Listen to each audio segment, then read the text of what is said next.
Tudo bom, gente? Vamos dar início aqui a mais um AbaréCast, o podcast que vem discutir assuntos de sustentabilidade, meio ambiente.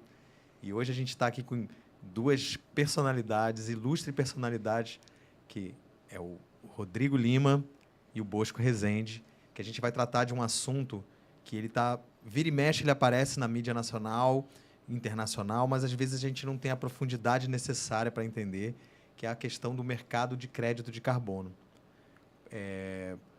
Então, eu acho que é importante a gente tratar desse assunto, que é um assunto que é muito importante para o nosso Estado. O Brasil tem que ser referência mundial no que tange à questão do crédito de carbono. E, primeiramente, muito obrigado de vocês estarem aqui aceitando esse convite da gente. E aí, Rodrigo, eu queria que você falasse um pouco sobre a sua trajetória profissional e a gente vai debatendo esses assuntos sobre a questão da cadeia do carbono, do crédito de carbono e dos impactos positivos que vão vir a partir dessa união entre o instituto de vocês, o Inmetro e tudo isso que vai representar para o estado do Amazonas e para a Amazônia como um todo. Obrigado, Diogo. Obrigado a toda a equipe aqui do podcast Abaré. Sim, AbaréCast. Está nos recebendo aqui para a gente tratar de temas relevantes para a Amazônia, né? A sustentabilidade é o ideal que a gente busca, né? Como cidadãos da Amazônia. E para a gente, do Instituto Amazônia Livre, falar sobre o mercado de carbono é falar sobre o nosso principal trabalho, que é valorizar a economia verde, desenvolver a economia verde na nossa região, que tem um potencial gigantesco.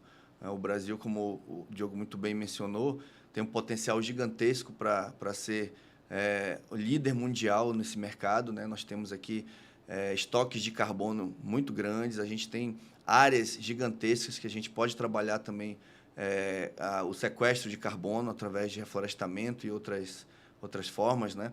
E o Instituto Amazônia Livre, para falar um pouco, né, sobre a minha trajetória, eu sou o Rodrigo Lima, sou gestão ambiental, né? Eu tenho um mestrado em gestão de áreas protegidas na Amazônia, lá pelo INPA, onde a gente desenvolveu um trabalho, uma tese, né, dissertação de mestrado, que falou muito sobre a primeira experiência de crédito de carbono que sistematizou o mercado de compensações europeu, né, com um projeto de conservação na Amazônia.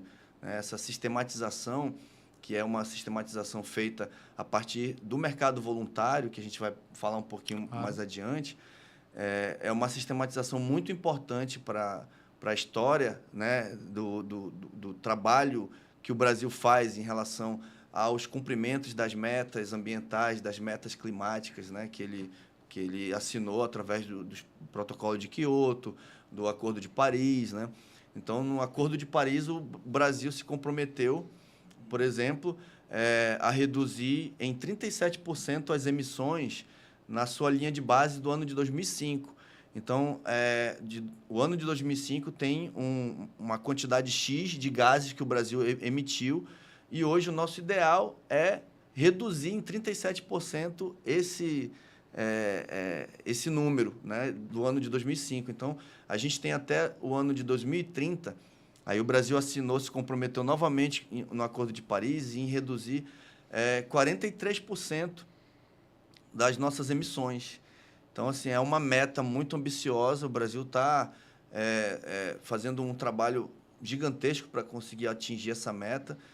A gente sabe que grande parte dessas emissões, por conta das questões do desmatamento, das queimadas e também da agricultura extensiva, né, que acaba precisando retirar a floresta para acontecer, né? Eu já ia te perguntar isso, na verdade, né, Rodrigo? Porque a sistematização do crédito de carbono é uma medida para mitigar os efeitos da economia carbonizada, né, digamos assim.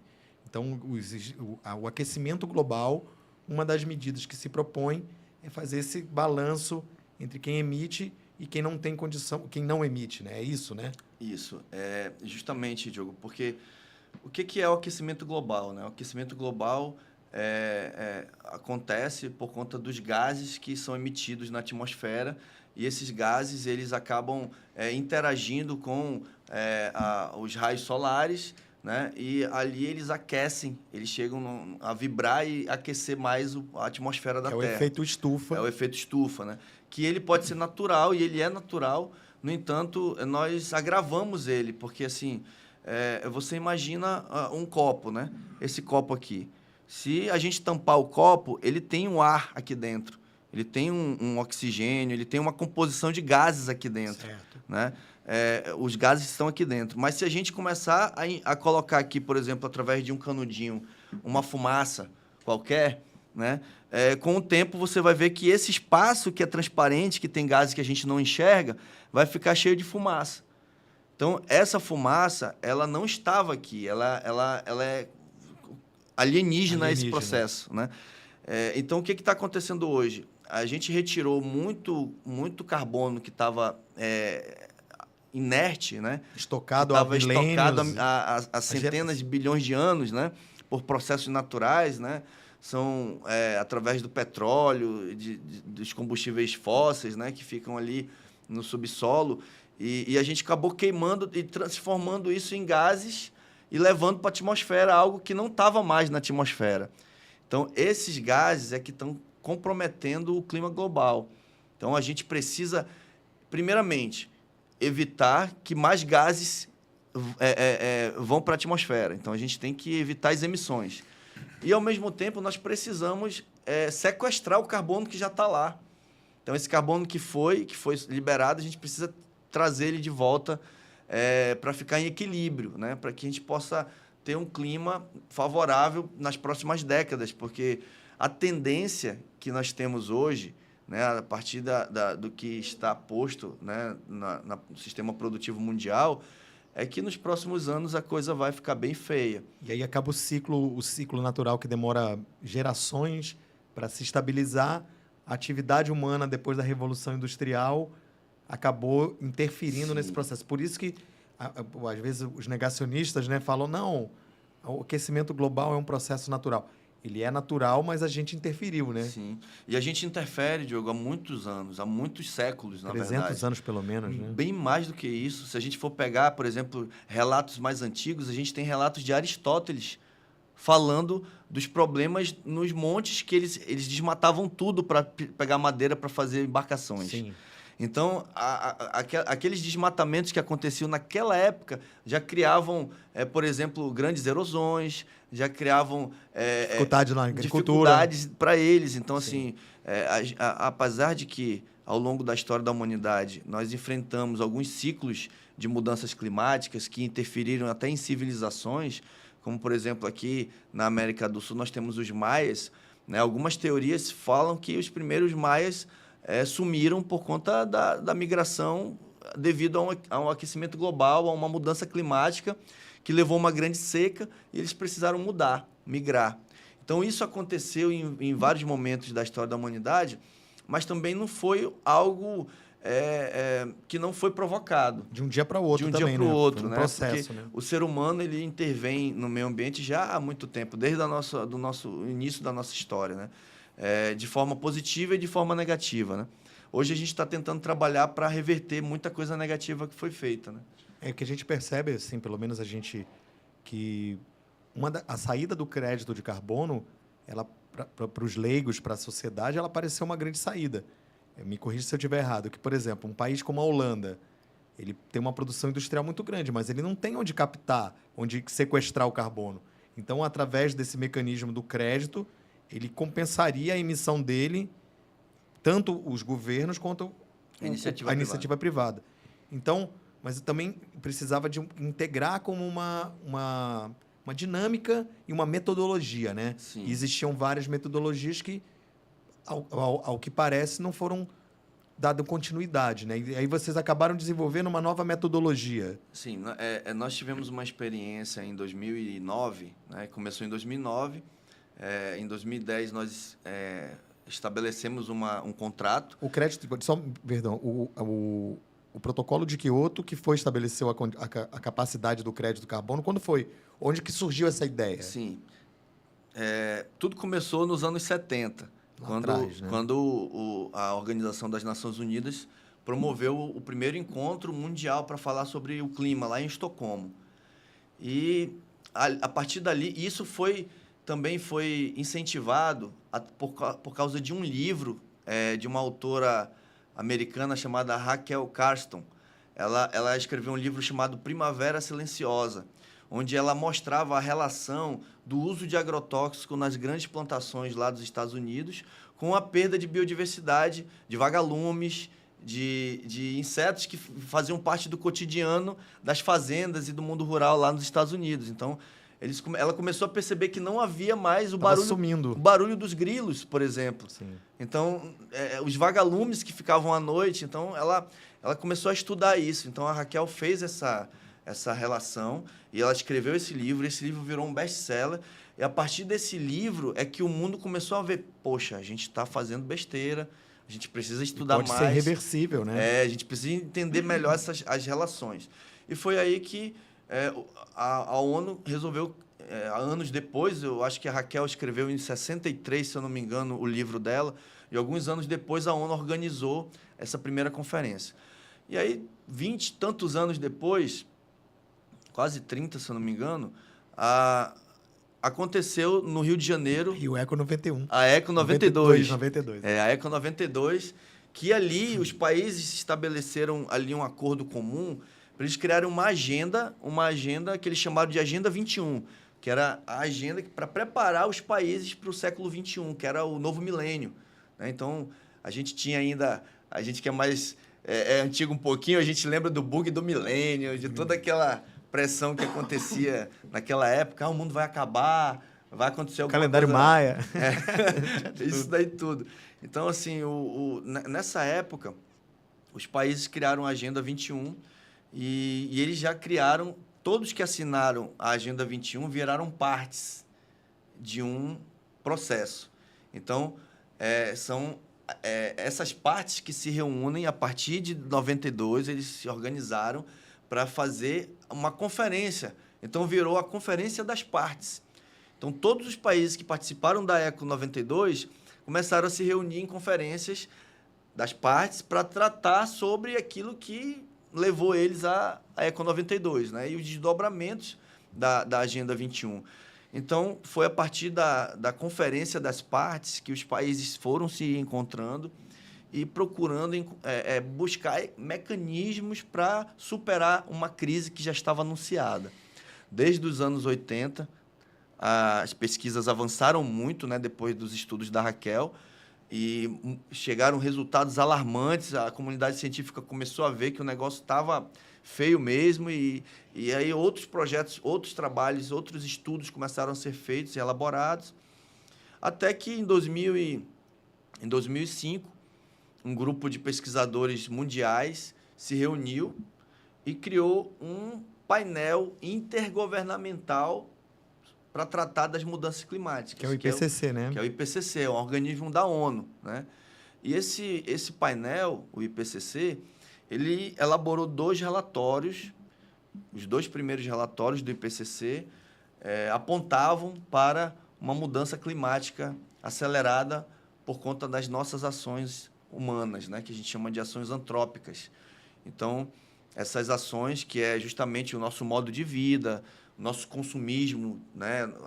O lixo todo, os resíduos. A geração, a gente, por exemplo, fala muito de carbono, a gente liga muito à questão da indústria automobilística, a indústria do petróleo, e assim, está sendo necessário pelo menos a discussão sobre isso, né? Sim. E aí esses painéis que foram se desenvolvendo, as partes foram colocando, porque muita gente acha que falar sobre ecologia, sobre o meio ambiente, é um entrave à economia. Sim. Só que vai chegar um ponto que a vida vai ficar inviável. É verdade. Assim, Diogo, a economia ela está totalmente relacionada ao meio ambiente. Certo. Porque, realmente, a economia ela é uma ciência que ela trabalha o uso dos recursos. Sim. Então, a economia ela diz, olha, a gente vai usar esses recursos aqui durante tanto tempo. E tem até um autor que é o pai da economia, é o Adam Smith, né? Que ele, pai do liberalismo. Do liberalismo, um dos pais da economia. E o Adam Smith ele fala assim na obra dele que um bom legislador, né, de uma nação agindo com inteligência, ele deixa os recursos naturais para serem explorados por último. Durante todo o processo de evolução de um país, no processo de evolução de uma nação, eles trabalham a educação, a saúde, a empregabilidade, tudo isso que a gente tem como Alicerce alicerce da sociedade e aqui no Brasil, por exemplo, como tabus, né, que a gente precisa tratar, mas a sociedade parece que não gosta de discutir, né, alguns assuntos. Então, nesse sentido, a gente acabou percebendo, né, que a economia ela trata o meio ambiente, ela cuida do meio ambiente, só que a gente que distorce, a gente faz uma distorção, a gente acaba colocando uma pitadinha assim de ganância no meio do processo todo. O nosso sistema de produção, ele quer cada vez mais produzir mais a custo mais barato e muitas vezes o resultado desse processo fica só com a população local, né? O passivo, né? O passivo ambiental, né? Que é aquele conceito de que você produz, tá bom, beleza, produziu, gerou riqueza. Essa riqueza vai para onde, né? Quem vai usufruir dessa riqueza? Porque o que a gente percebe é que... eu lembro também de um caso que também foi muito emblemático na questão ambiental, que foi o derramamento de óleo do Exxon Valdez. Para quem lembra, assim, um petroleiro gigante bateu, salvo engano, no Alasca, né? Causando uma destruição ecológica muito grande e percebeu-se que o impacto da atividade humana ele estava realmente mudando o ecossistema, né? Sim, mudando o comportamento, inclusive, dos animais. Né? Muitos animais mudaram rota de migração, se adaptaram de outras formas e isso também está impactando na biodiversidade. A gente está perdendo... alguns estudos agora apontam que a gente está perdendo mais de 4.000 espécies por ano. Imagina. Muitas delas a gente não deve nem ter descoberto, né? Nem descobriu ainda algumas.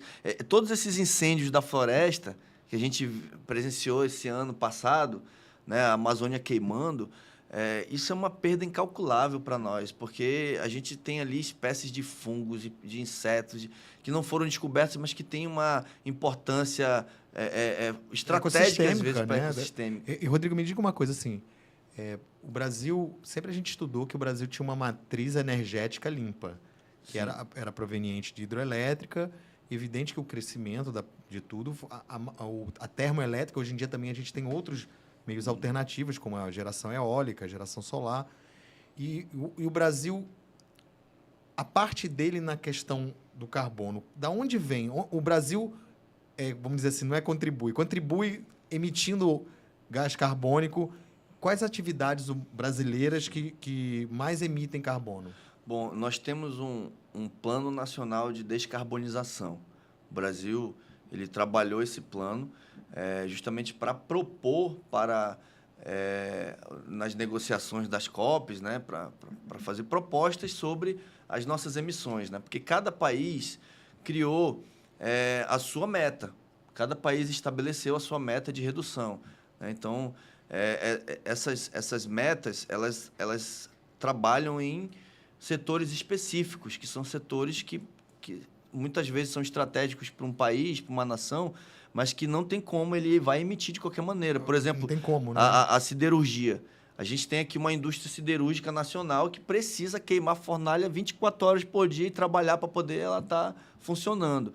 A gente tem fábricas de cimento que precisam também estar com fornalha funcionando a todo vapor ali. Sim. Então, isso emite. Então, naturalmente vai emitir. Para você balancear isso aí é muito difícil se você não tiver um sistema onde você possa... eu tô emitindo aqui, mas em compensação eu estou retirando ali, eu estou compensando ali, eu estou fazendo um sequestro ali, sabe? Então, esse balanço que precisa ser feito. Porque o crédito de carbono, os recursos do crédito de carbono, eles foram pensados a nível mundial para financiar a transição ecológica. Qual é a transição ecológica? A gente tem um sistema aqui de produção, de vida, onde a gente emite, a gente polui, a gente cria uma série de... Consome os recursos. Consome os recursos. E esse sistema, para a gente mudar de uma hora para outra, é inviável. Ninguém vai querer mudar. Uma crise muito grave. Né? Tem uma crise muito... Então, é preciso financiar. Então, para financiar, os recursos do carbono são para isso. Muita gente, Diogo, quando começaram a tratar sobre crédito de carbono no Brasil, muita gente pensou que ia ficar rico do dia para a noite. E muita gente trabalhou muito para isso, para ficar rico do dia para a noite. Inclusive, enganando muitas pessoas, muitos empresários, muitos fazendeiros, Brasil afora, foram enganados. E as fraudes também, né? Com fraudes, projetos fraudulentos. Gente tentando se dar bem com esse mercado antes que o mercado funcionasse de verdade. São os oportunistas, os espertalhões que acabam atrapalhando todo o processo. Né? Que estão em todo... E pior é que, muitas vezes, eles são os primeiros que chegam. Parece que são visionários, né? Às vezes é porque também tem informações privilegiadas também. E saem na frente, né? Então, assim, isso acaba prejudicando o processo, porque, assim, muitos proprietários têm uma ideia errada de que o crédito de carbono é para monetizar suas reservas legais. Suas áreas por exemplo, na Amazônia, o nosso bioma ele precisa conservar 80% da área de uma propriedade. Isso eu acho que é importante a gente falar para o público, né? Cada bioma, o Brasil tem Cerrado, Pantanal, Caatinga, Mata Atlântica e Amazônia. Cada bioma desse é previsto que tem atividade humana, mas o nível de proteção é outro, né? Sim. O Cerrado é 50%, isso. Então, para as pessoas entenderem, a Amazônia é 80%. Então, por exemplo, se a pessoa tem uma propriedade de 100 hectares na Amazônia, ela só pode desmatar 20%. Isso. No Cerrado, ela pode desmatar 50%. Porque essa, na verdade, é a maior lei de proteção ambiental que existe. Isso. E ela é garantida pela Constituição de 88. Né? Perfeito, Diogo. O Brasil ele tem uma das legislações ambientais mais modernas do mundo. A nossa legislação ambiental aqui, ela prevê dispositivos altamente eficientes e modernos para controle, comando e controle, para o trabalho de conservação ambiental. O que falta mesmo é implementar, é fiscalizar, é fazer todo esse trabalho que a sociedade também pode contribuir. E nós, do Instituto Amazônia Livre, nós nos preocupamos muito com isso. E é por isso que nós nos dedicamos a trabalhar esses mecanismos de forma responsável, envolvendo não apenas os agentes financeiros, que são os empresários, os investidores, mas principalmente as comunidades que precisam entender e precisam fazer parte do processo. Hoje, a gente tem algumas metodologias que fazem projetos de carbono. Você me perguntou ainda há pouco se a gente fez uma metodologia, né? E realmente nós trabalhamos uma metodologia com uma pessoa muito importante, que foi Prêmio Nobel de 2007. Ele foi um dos organizadores do IPCC da ONU, os 2 primeiros relatórios, é o Dr. Richard Tipper. Essa pessoa trabalhou conosco a elaboração de uma metodologia chamada NFS, significa Natural Forest Standard, né? Padrões de florestas naturais.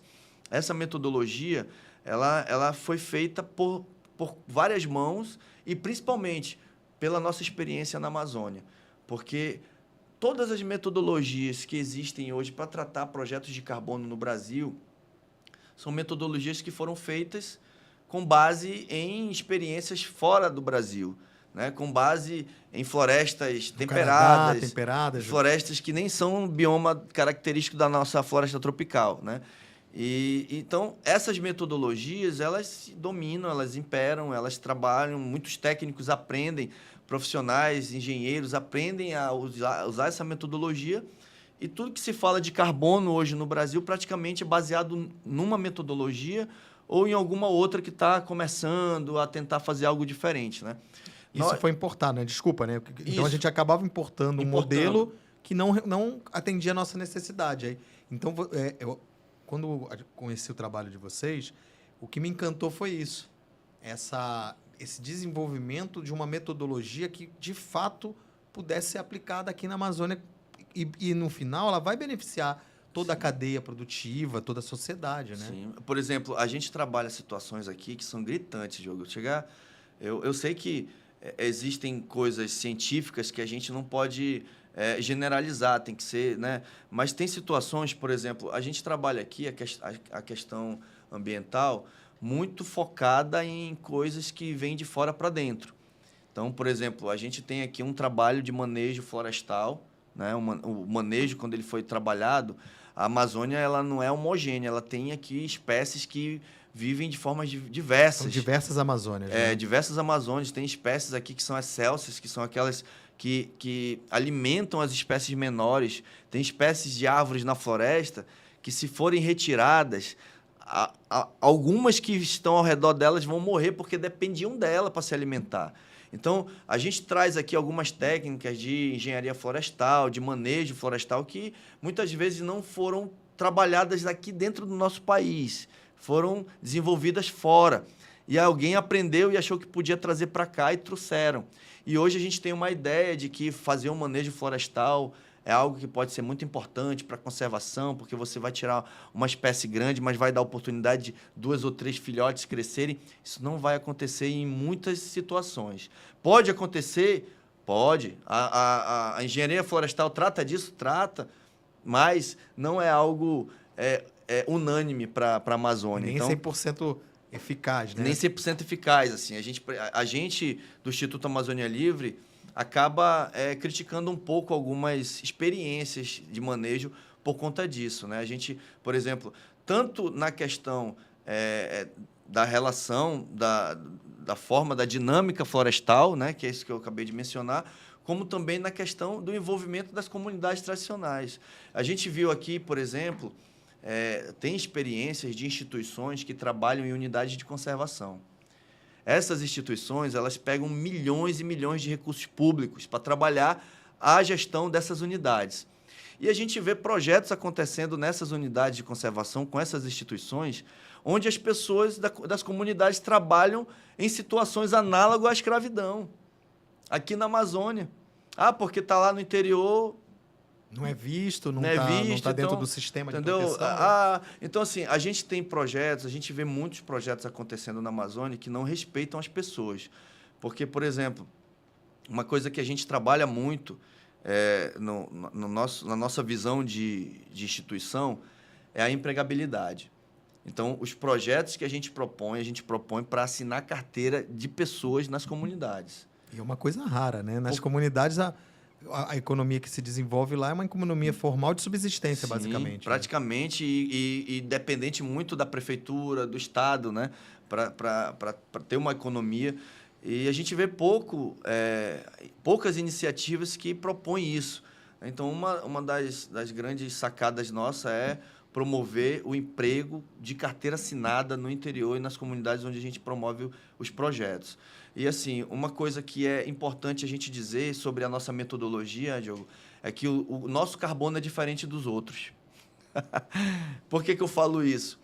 Porque o carbono, como unidade de referência, ele é igual em qualquer lugar do mundo. Carbono é carbono. Carbono é carbono na Amazônia, na Sibéria, no Alasca, em qualquer lugar do planeta é carbono. Então, se a gente for tratar carbono por carbono, o carbono da Amazônia tem o mesmo valor que qualquer um outro carbono. Uma floresta de eucalipto, por exemplo. Mas isso não é verdade, né? Isso não é verdade. O carbono da Amazônia, a floresta amazônica, ela tem uma importância crucial para o clima.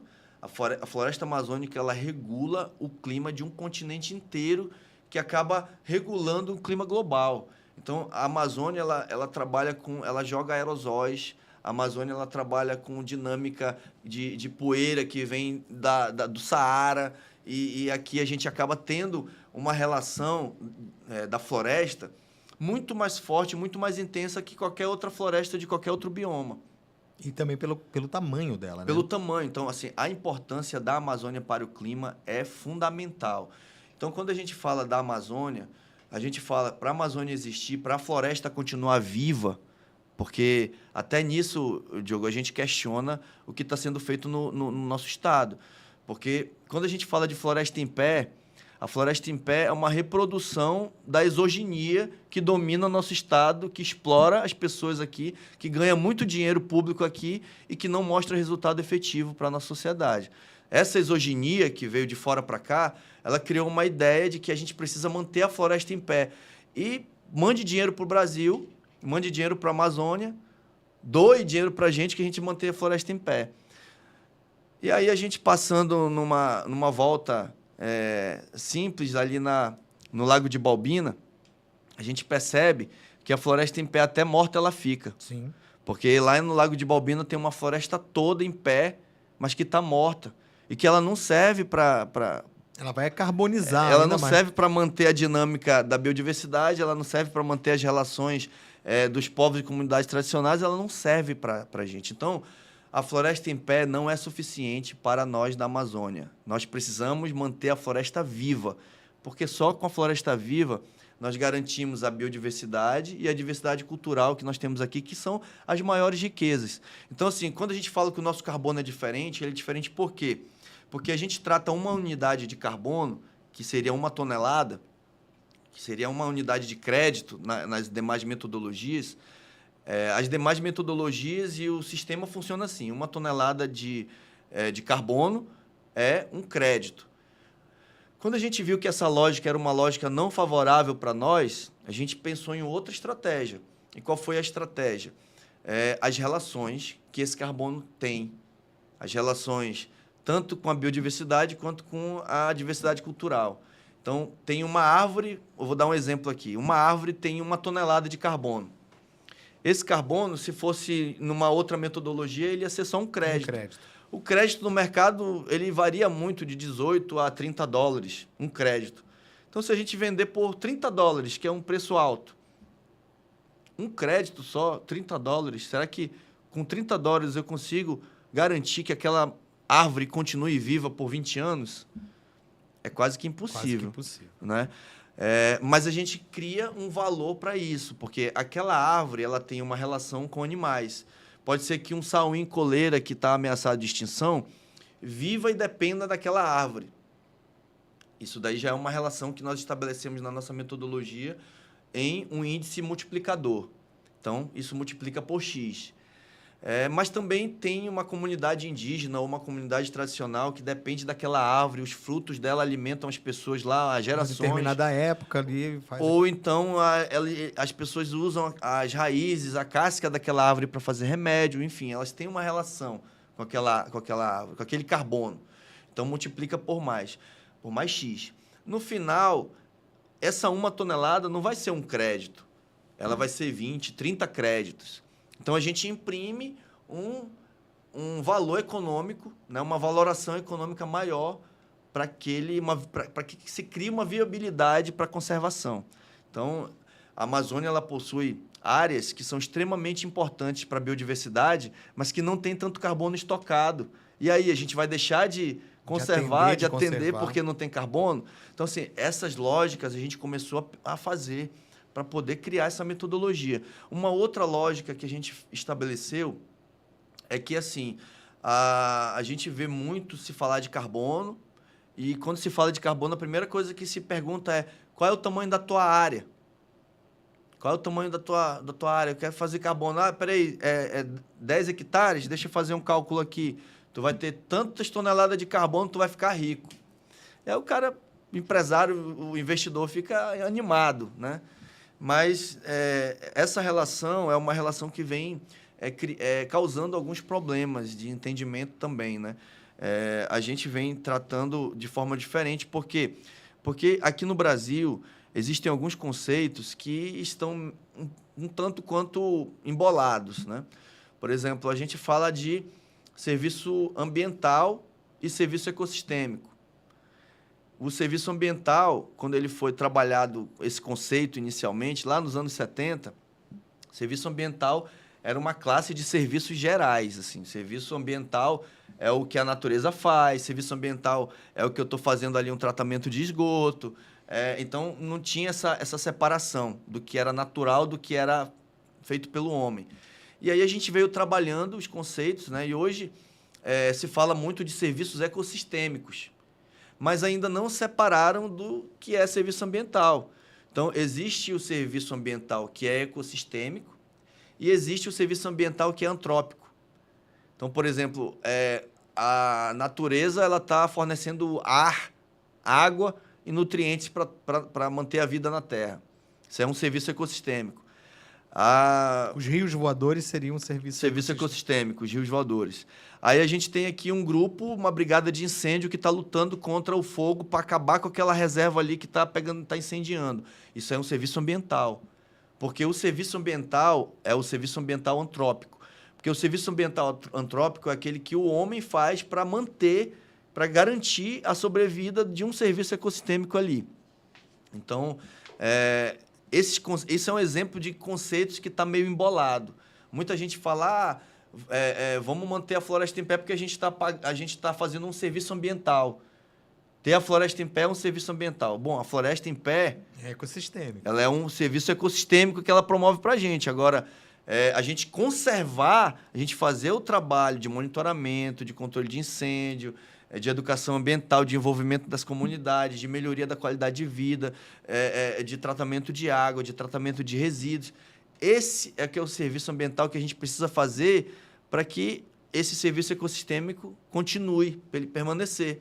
Então, a gente veio separando alguns conceitos. E a gente percebeu nessa metodologia que um dos conceitos que se embola muito é o conceito de uso e de ocupação do solo. Um dos grandes gargalos dos projetos de crédito de carbono são justamente o status legal. A questão hoje, inclusive, teve uma entrevista aqui na rádio sobre a questão da titulação da terra, né? Isso. Da necessidade de titular as terras para que você possa garantir essa cadeia, né? Sim. Aí existem dois entendimentos aí, Diogo, nisso. É claro que é importante titular terras para que as pessoas possam ter o seu direito de propriedade, para que as pessoas possam ter também o seu bem, né? E ali poder fazer outros negócios, ou vender, ou financiar, enfim. Tudo que é inerente a quem tem uma propriedade, né?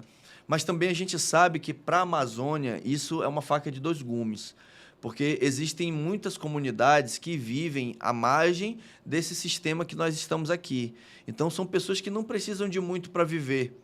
Ela não precisa necessariamente do título não da precisa terra ali, né? nem do título, mas se vem o título e chega a especulação imobiliária oferecendo um dinheiro que a pessoa nunca viu na vida e ela vai achar que vai ficar rica, daqui a alguns meses ela está sem dinheiro, sem terra e vira mais uma pessoa. Ou ela pega esse dinheiro que ela acha que é uma fortuna e vem se instalar na cidade, nas periferias da cidade, sem nenhum tipo de estrutura. Sim, e aí perde tudo e vira mais uma pessoa na cidade em busca de ajuda e de auxílio, enfim. Então, isso é uma coisa que acontece muito. A gente acredita que é importante titular, mas também a gente sabe que é importante ter segurança para as pessoas que recebem seus títulos, né? E aí a gente vem para uma outra questão. Os conceitos, quando a gente fala de uso e ocupação do solo, parece que é uma coisa só. Mas quem usa o solo nem sempre ocupa. E quem ocupa o solo nem sempre usa. Então, são relações diversas. Quando a gente fala de transição ecológica, o que o carbono precisa financiar, né, que o dinheiro do carbono precisa financiar, a gente não está falando apenas de propriedade, por exemplo. Quer ver um exemplo? Se você vê aqui na Amazônia, aqui em Manaus, nós temos o Polo Industrial de Manaus, onde temos, né, centenas de empresas, de indústrias instaladas. Essas indústrias, muitas delas, têm os melhores controles de qualidade do mundo. Possuem sistemas de qualificação, compliance, ISO 9000, ISO 14000, e todas essas metodologias que eles atendem, que eles são certificados, imprimem um valor para o serviço e para o produto que aquela empresa está fazendo.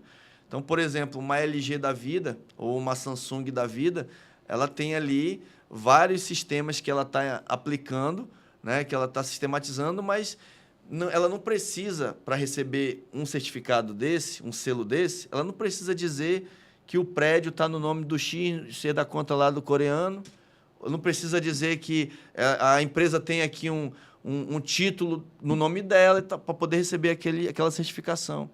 Então, assim, nem sempre para certificar um produto ou uma atividade, a pessoa precisa ser o dono da terra. Isso é uma visão errada. Sim. Porque, para a gente trabalhar a transição, a gente precisa trabalhar mudança de uso, mudança de atitude. Então, como é que eu vou trabalhar a mudança de atitude num proprietário de terra que a fazenda dele está a centenas de milhares de quilômetros da casa dele, porque ele tem a propriedade, está lá no meio do mato, ele vai lá poucas vezes, ele nem usa. mas ele está com um projeto de desmatar, de botar um gado lá, de fazer qualquer coisa e tal. Como é que a gente vai trabalhar a ideia dessa pessoa se a gente não trabalhar a questão econômica, se a gente não trabalhar grandes vantagens para ela? Né? Ao mesmo tempo, como que a gente vai envolver comunidades da Amazônia em processos de sustentabilidade que eles já vivem boa parte da vida deles de modo sustentável, né? Sim. Eles já vivem de modo sustentável. Como é que a gente vai obrigá-los a viver mais ainda? Então, assim, tem coisas que a gente precisa tratar. Esses projetos de carbono, eles precisam acontecer, mas que eles precisam acontecer de forma responsável. Um dos dispositivos que a gente trouxe para a nossa metodologia é que as etapas iniciais são etapas que acontecem a partir de consentimentos. Porque o Brasil é signatário de alguns acordos internacionais. Um deles é com a OIT, que é a Organização Internacional do Trabalho. Lá na OIT, o Brasil assinou um acordo e tem uma resolução que é a 169 da OIT, que ela estabelece que todo o território que possui povos e comunidades tradicionais, para se fazer qualquer tipo de empreendimento, é preciso que haja consentimento, o processo de consentimento livre, prévio e informado. O que é esse processo? É um processo onde você, antes de começar a fazer qualquer projeto, você chega com as pessoas que fazem parte da área do projeto, que serão impactadas diretamente ou indiretamente com o projeto, e faz uma abordagem para mostrar para essas pessoas o que é o projeto, o que isso vai impactar, se elas aceitam, se elas concordam, se elas querem fazer parte do processo. Então, isso é uma coisa que ela é crucial.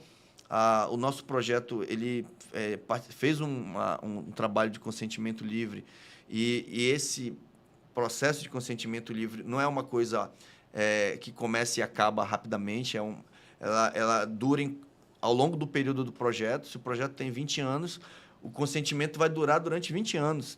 Porque pode ser que aconteça um dia, 2 anos, 3 anos, 5 anos de projeto, a comunidade viu que não está sendo boa para ela, não está sendo uma experiência boa para ela, ela pode desistir e não querer mais fazer parte.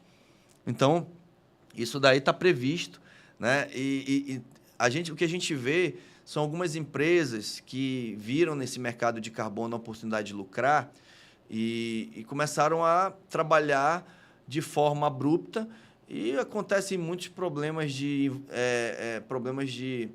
direitos humanos, né? De todo tipo de problema acaba caindo ali. Enganações, enfim. Mas o que eu percebo também que acho que o grande divisor de água para vocês, para o Instituto, é o convênio que vocês estabeleceram com o Inmetro para padronizar essa metodologia. É isso mesmo? Sim, na realidade, essa metodologia ela acabou virando um case de sucesso brasileiro, né? Ela é um case que a gente vem trabalhando ela há alguns anos. O que aconteceu foi que o Instituto teve um contrato de confidencialidade de 10 anos depois que a gente elaborou. Fizemos parte dessa estratégia, né, de metodológica. A gente acabou tendo que assinar um contrato com essa cláusula para que pudéssemos trabalhar, né, trabalhar em silêncio. Trabalhamos em silêncio durante 10 anos, mapeando as melhores áreas. A gente mapeou comunidades para a gente trabalhar, verificamos os melhores projetos transversais que a gente podia trazer para fazer parte de um projeto maior, né, de carbono.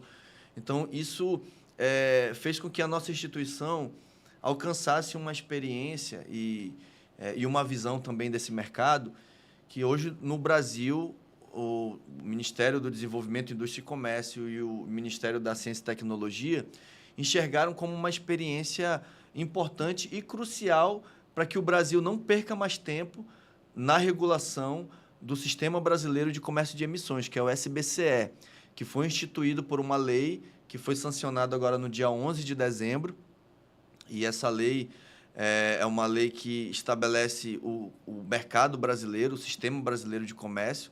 Esse sistema ele vai trabalhar o mercado regulado, né, que é o mercado de carbono. Ele tem 2 braços principais, que é o mercado regulado, que é um mercado que recebe dinheiro dos países que assinaram o Protocolo de Quioto e o Acordo de Paris.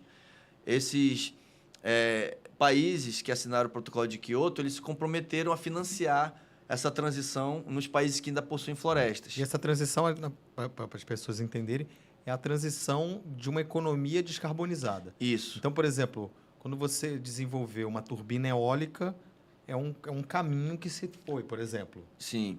É um caminho que se foi e é um investimento que foi recebido para fazer algo sustentável, né? Mais sustentável. Apesar de que, por mais que a gente faça algo pensando em ser sustentável, as ações humanas inevitavelmente impactam, né? No meio ambiente, né? Então, por exemplo, a gente tem aí as usinas eólicas. Eu estava participando de um congresso, de um fórum agora no final do ano passado, lá em Fortaleza, de transição energética. E um dos grandes problemas das turbinas eólicas, por exemplo, é o barulho. O barulho e a fauna também. O barulho e também a mudança de rota das aves, né? Que está acontecendo um impacto muito grande. Além do barulho, as famílias que vivem por perto não podem mais produzir, eles não podem mais plantar, porque o contrato de concessão das turbinas nas áreas impede que as pessoas mantenham um modo de vida dela. Quase como se, no caso do Brasil, né, a pessoa encontra um petróleo no terreno dela e ela não... Sim. Porque às vezes as pessoas não têm muito essa noção. Por exemplo, nos Estados Unidos, o modelo é diferente. Se você encontrar um petróleo no teu terreno, o petróleo é seu. Sim. No Brasil, o petróleo ele é 100% do Estado brasileiro, que é explorado pela Petrobras. Né? Na realidade, Diogo, a gente tem uma lei de uso do solo, e essa lei de uso do solo estabelece também a questão do subsolo. Então, o subsolo, ele é majoritariamente do Estado, mas o Estado ele abre concessões, né? Então, por exemplo, se você tem uma área e você vai lá no órgão federal, que no caso, salvo engano, é o DNPM. DNPM. Então, o DNPM, você vai dizer, olha, eu tenho essa área aqui, eu queria saber se o subsolo dela está ocupado.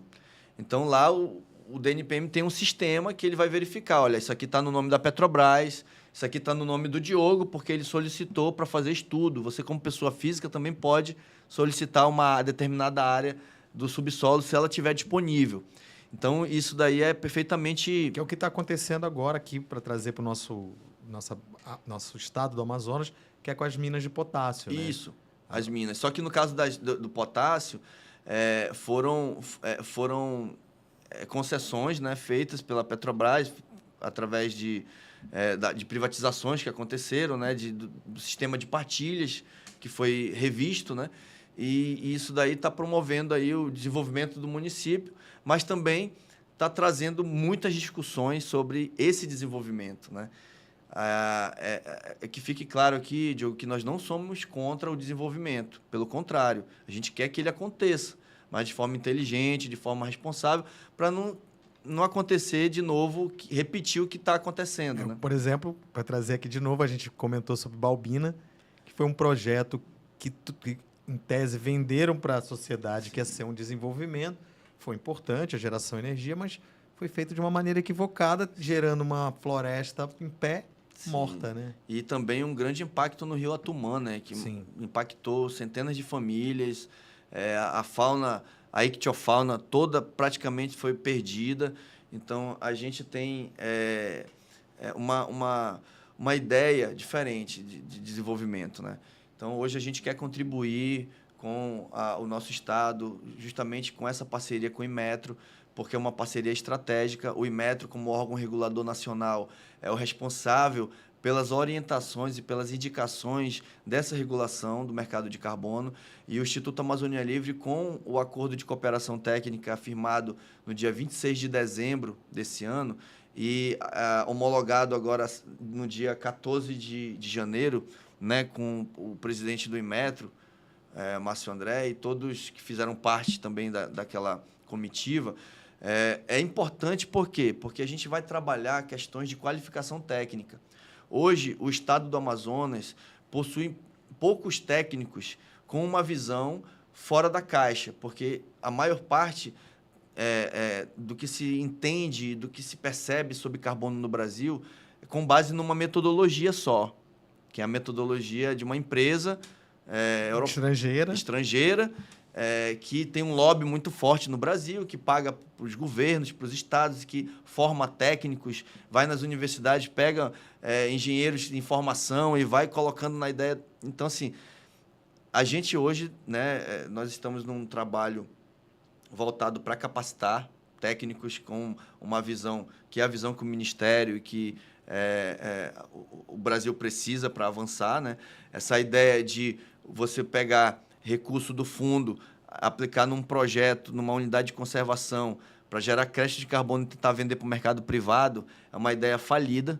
O Brasil precisa... É o que muita gente anunciava, né? Que é o que se anuncia... Vamos criar esse crédito e vamos vender para instituições financeiras, governos, essa coisa toda. E percebo que também tem um nível muito importante disso tudo acontecendo, que é a questão da educação ambiental e da formação dos técnicos e da própria população, né? Sim, a educação ambiental é uma estratégia, né? Ela é importantíssima para a gente conseguir alcançar resultados positivos nesse processo de transição ecológica, né?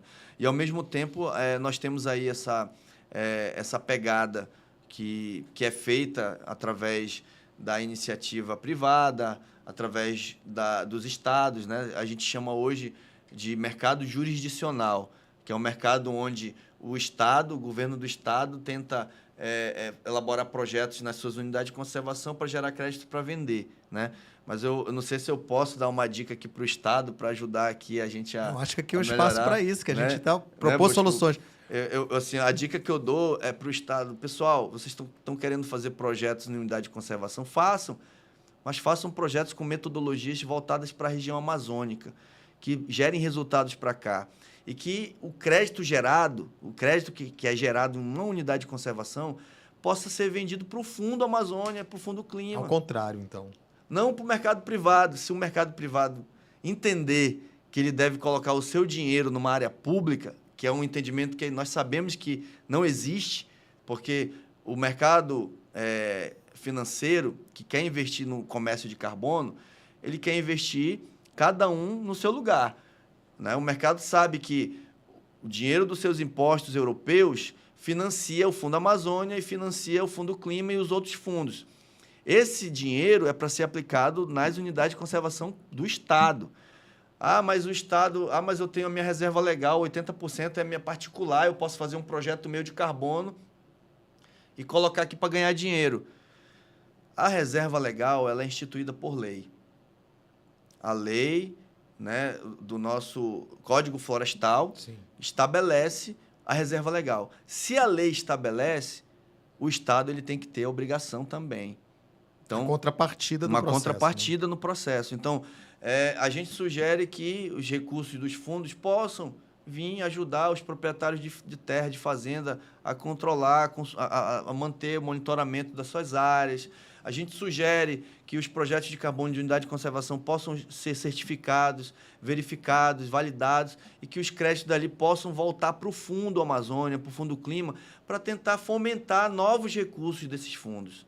É isso que a gente quer. O mercado privado o mercado público é uma coisa, o mercado privado é outra. Nós trabalhamos com o mercado privado. A nossa experiência de trazer recursos para o Brasil, do mercado dos países da Europa, é uma experiência do mercado voluntário, que é privado. Explicando, é quando, por exemplo, uma empresa, um governo, por exemplo, vou dar um exemplo, uma empresa de um país, de Singapura, que a gente estava comentando sobre Singapura, ela vai e fala assim, olha, eu preciso acreditar, eu estou produzindo uma quantidade X de carbono, eu quero comprar de um país que tem um excedente de carbono. Que tem crédito. Que tem crédito de carbono. Que tem crédito para vender, porque... E aí isso cria-se um valor e é essa, entre aspas, uma bolsa de valores que são negociados através das instituições públicas e privadas, e aí, no caso de vocês, é sempre privada, né? A gente trabalha voltado para o privado, porque existe um mercado, a estimativa é que esse mercado de carbono gira em torno de 8 trilhões de dólares. Para dar uma dimensão para as pessoas, quanto é o PIB de um... 8 trilhões é 8 vezes mais do que o PIB brasileiro, praticamente. Sim. Isso num mercado que eu percebo é uma grande oportunidade para o Brasil manter esse protagonismo, né? Justamente. Porque por sermos a maior reserva florestal, porque a Amazônia a gente tem que às vezes, dimensionar ela para as pessoas, né? A Amazônia são 9 países, vários estados aqui do Brasil. E assim, e para vocês, qual é o maior desafio que vocês venceram e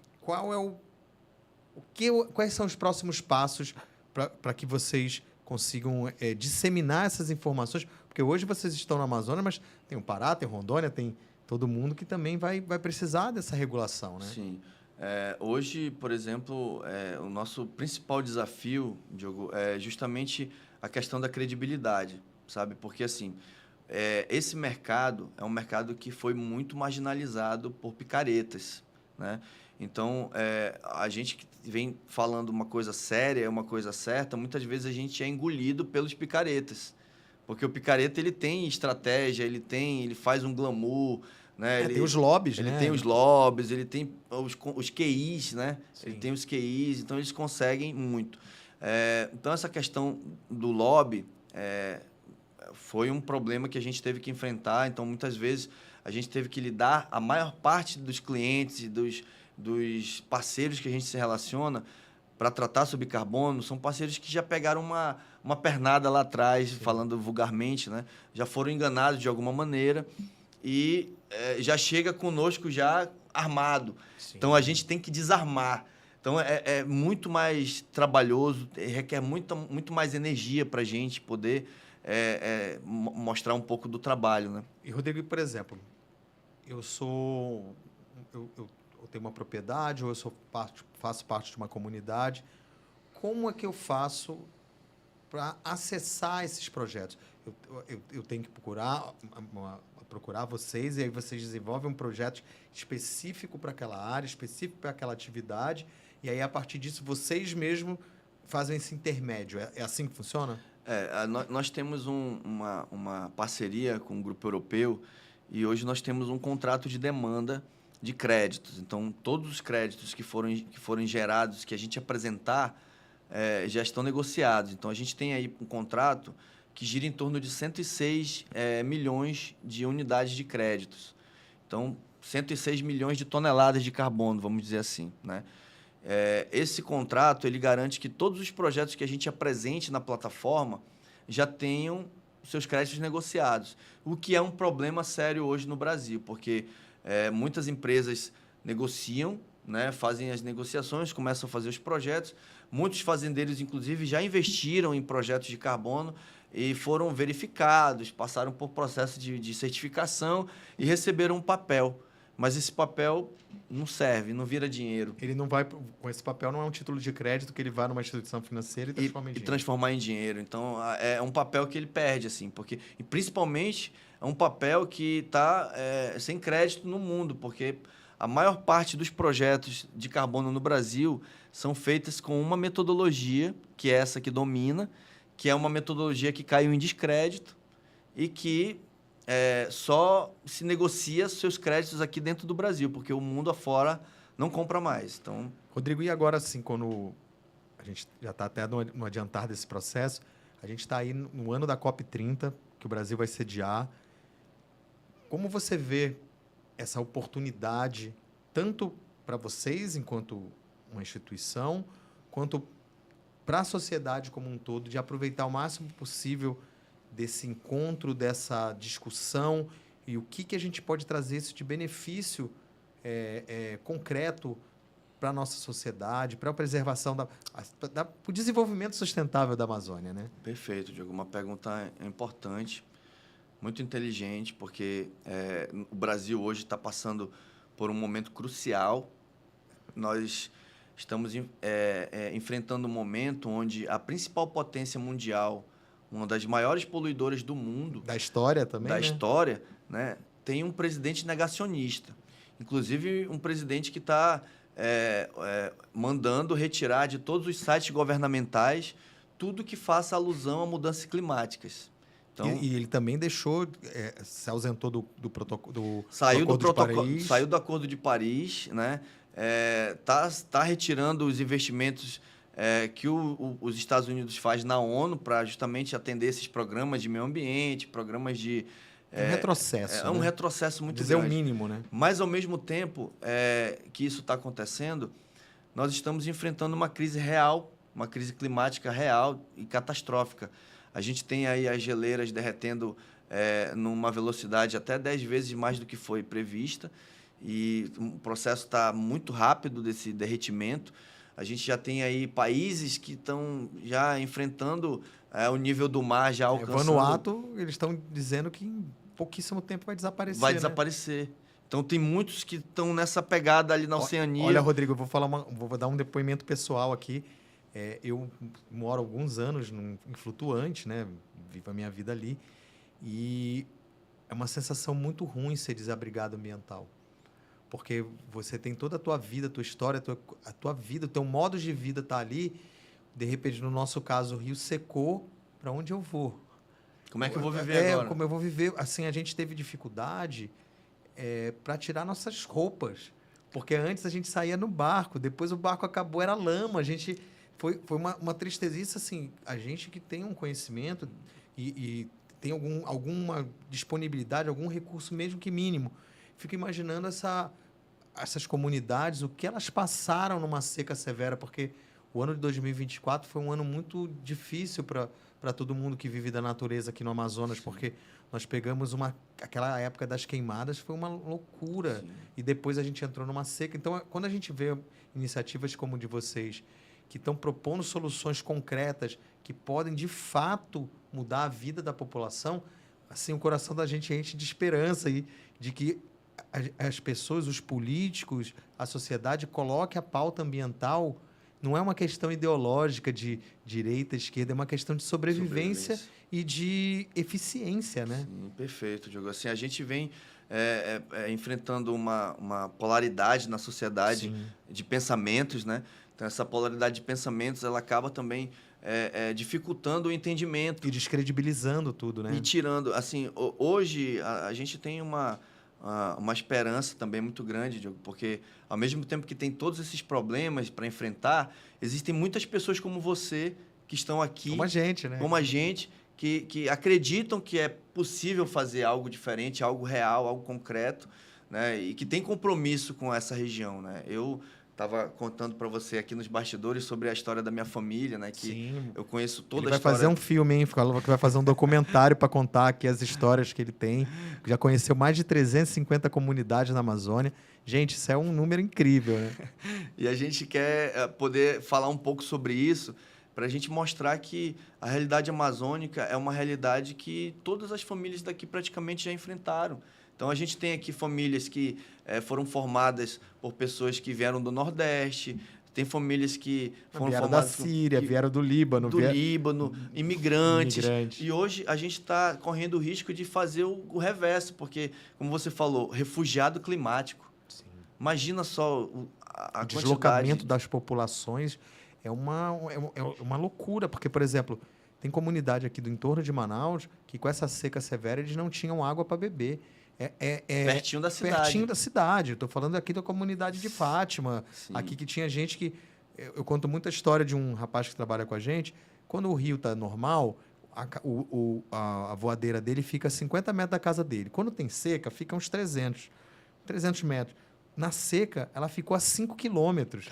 Então, ele tinha que andar 5 quilômetros com um garrafão de 20 litros de água, porque a comunidade dele não tem nenhum poço. E aqui a gente sabe que teve instituições que receberam bilhões de reais e que impacto concreto elas trouxeram, né? Então, a gente também faz uma crítica a esse modelo que se critica das ONGs, que às vezes recebem e não tem essa contrapartida, não tem essa transparência, que esse processo de vocês fica muito, muito perfeito, assim, sabe? De você verificar que tem uma transparência, uma metodologia e que isso pode alcançar quem de fato precisa, né? Perfeito, Diogo. A gente acredita muito nesse trabalho que a gente está fazendo. São 15 anos dedicando a vida a isso, né? Eu, apesar da minha formação, também tenho outros negócios, outros trabalhos, e a gente dedica o resultado desses negócios, desse trabalho para cá, para a instituição. Uma coisa que eu falo com muito orgulho é que o Instituto Amazônia Livre não tem rabo preso com ninguém. A gente não tem político de estimação mandando na nossa instituição.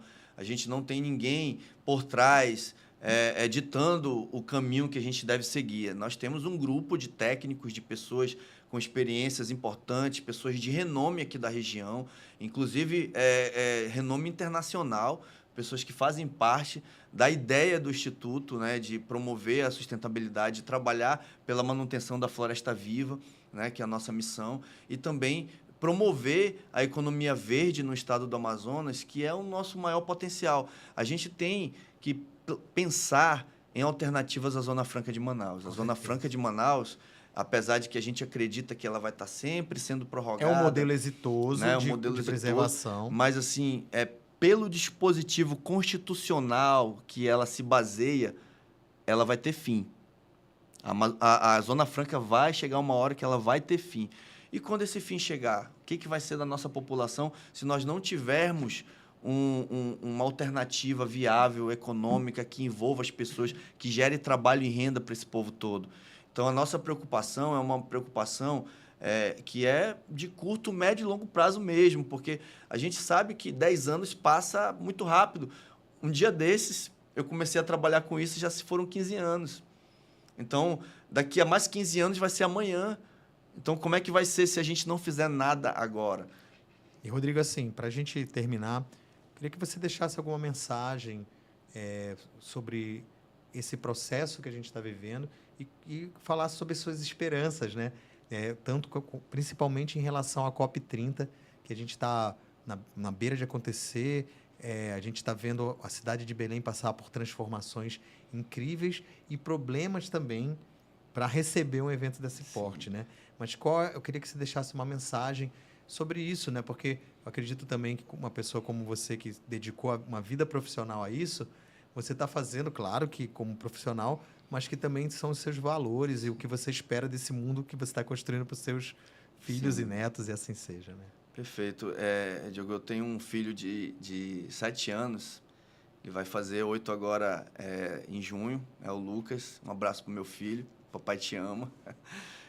Eu estou fazendo tudo isso por ele, sabe? Por ele, por todas as crianças da geração dele, pelos meus primos, pelos meus sobrinhos, pelas pessoas que eu conheço, pelos filhos dos meus amigos, dos meus vizinhos.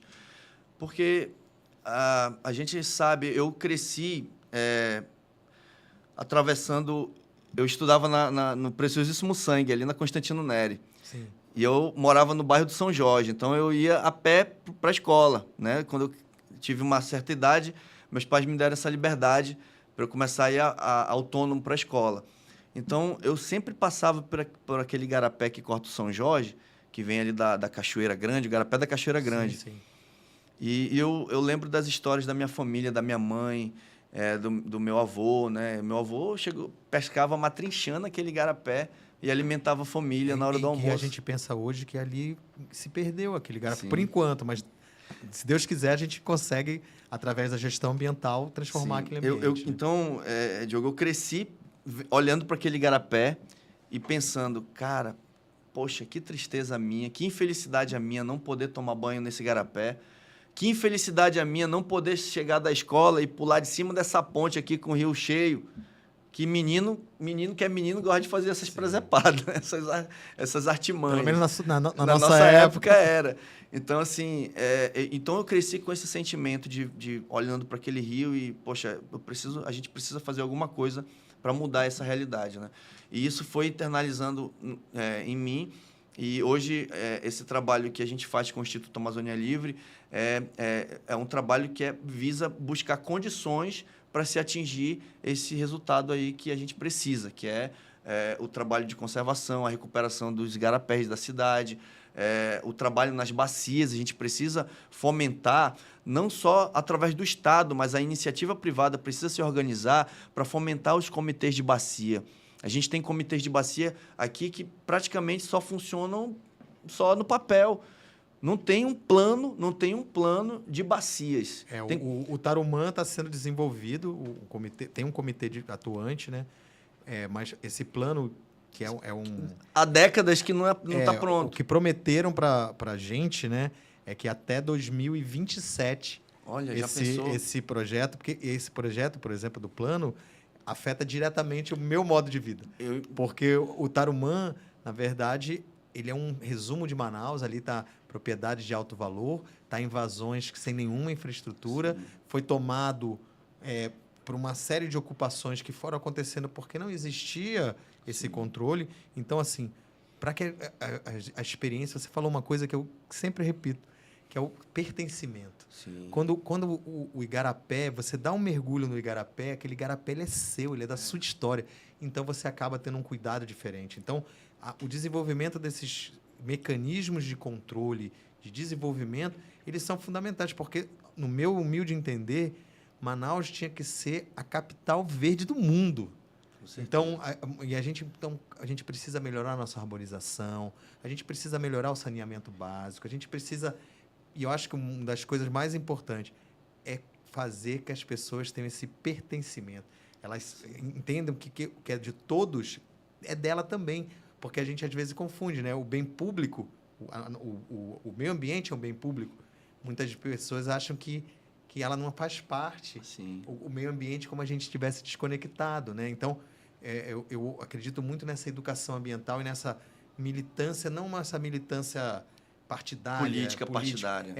Claro que a gente está fazendo política, Sim. mas essa que a gente tem que entender que a degradação ambiental, a falta de desenvolvimento sustentável, ela vai afetar quem é da esquerda, quem é da direita, quem é de centro, quem é rico, quem é pobre. Sim, então, com certeza. eu acho que esse é uma luta que a gente tem que levar para as escolas, levar para o parlamento, levar para essa discussão ambiental. Esse eu acho que é um dos nossos objetivos com esse podcast, é de levar essa discussão ambiental para todo mundo que a gente puder. Para toda a sociedade. Inclusive, Diogo, esse ano haverá a 5ª Conferência Nacional de Meio Ambiente.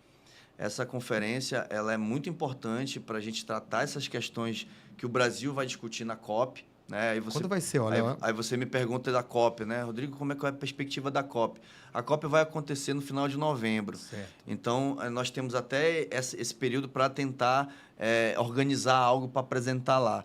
E a conferência de meio ambiente ela vai justamente nesse encontro de juntar todas as ideias e todas as como que eu posso dizer, as reivindicações da sociedade, as necessidades, né, para o meio ambiente, dentro de um relatório que vai ser apresentado na COP. Então, esse final de dezembro do ano passado, a Prefeitura de Manaus fez a conferência municipal. Queria até parabenizar o secretário e todo o corpo técnico da Secretaria Municipal de Meio Ambiente, né, que organizou a conferência municipal. Uma pessoa importante da nossa instituição virou delegado de meio ambiente municipal, que é o nosso diretor técnico-científico, doutor Antônio Fernandes. Domingo retrasado, houve uma conferência livre na Associação dos Movimentos Ambientalistas, a AMA, e nessa ocasião eu fui eleito delegado também da Conferência Livre. E a Conferência Livre, diferente da Conferência Municipal, que precisa passar ainda pela Conferência Estadual, que vai acontecer também, provavelmente agora em fevereiro e março, se não me engano, também a Conferência Livre vai direto para a Nacional, para a Conferência Nacional. Então, a gente já tem um representante da instituição já garantido lá na Conferência Nacional para debater esses temas da Amazônia, né? Porque a gente vê muita gente de fora falando da Amazônia e as pessoas daqui da região não têm esse espaço para falar com propriedade, né? Então, a gente está costurando isso para poder ter esse espaço e poder falar melhor sobre a nossa região. Rodrigo, conte sempre com a gente aqui. O Grupo Network, que deu a oportunidade da gente fazer o AbaréCast, ele é justamente para dar voz, o entendimento de que a discussão ambiental ela tem que ser levada para outro nível.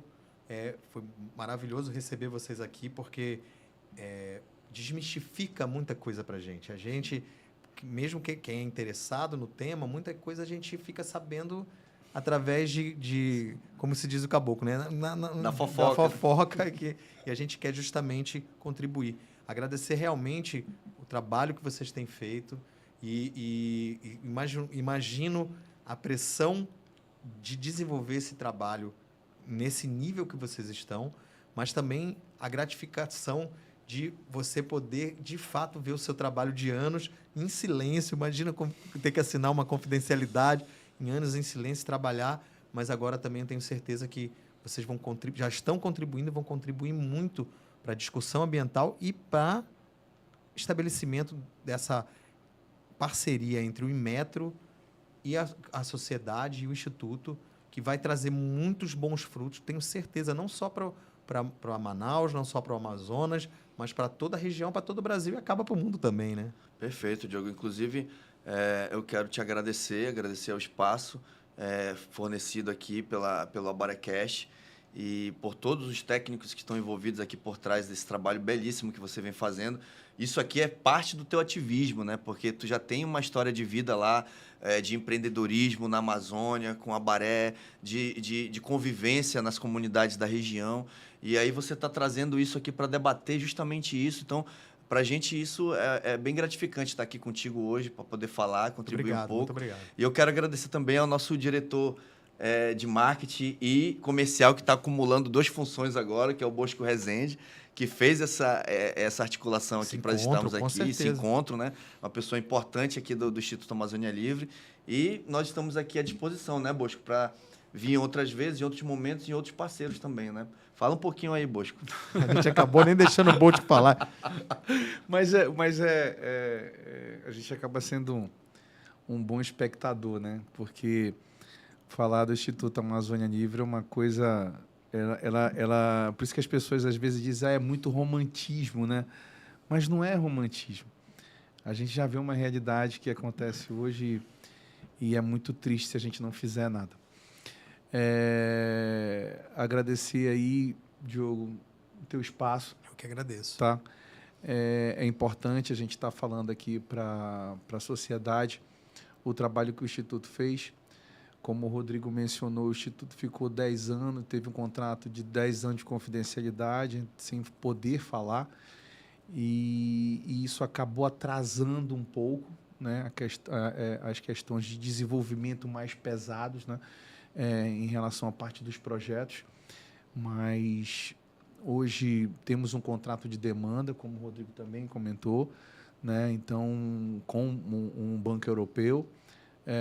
Somos uma instituição que nós não temos padrinhos políticos, então é por isso também que às vezes demora um pouco mais, né? Mas somos uma instituição com um corpo técnico incrível.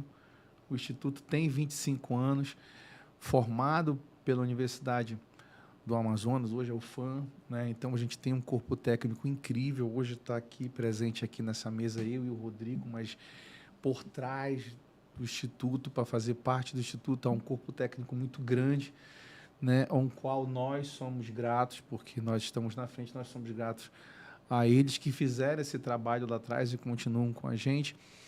E deixar aqui o nosso recado e deixar o Instituto também à disposição do Estado, à disposição da Prefeitura, né, dos outros estados também, não só do Amazonas, mas como do Brasil inteiro. Afinal, hoje, com o nosso termo de cooperação técnica, a gente acaba falando, de repente, falando do Brasil inteiro. Gostaríamos de agradecer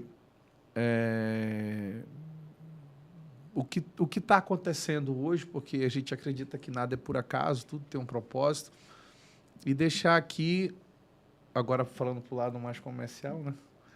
Deixar aqui o nosso contato, né? www.institutoamazonialivre.com.br e o nosso Instagram, Instituto Amazônia Livre.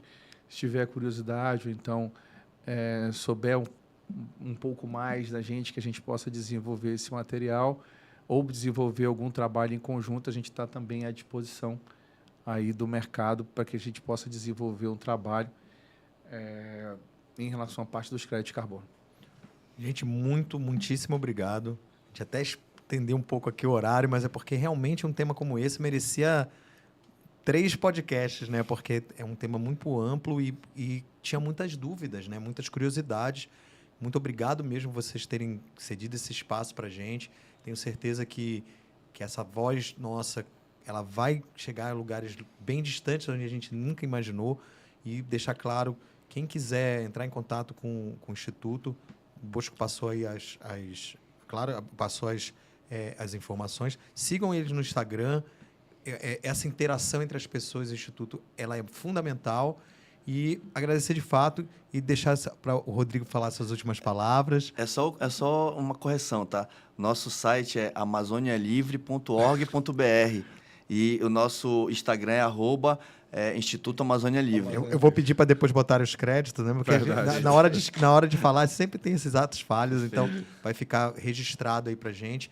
Então, todo mundo que segue o nosso podcast, a gente está, graças a Deus, avançando muito nesse processo. Então, sempre que vocês puderem, venham trazer as novidades para a gente. E a propósito, a gente quer formalizar um convite, né, Rodrigo, com a Baré, né, para que a gente possa desenvolver um trabalho juntos lá com você em relação à parte da bacia do Tarumã.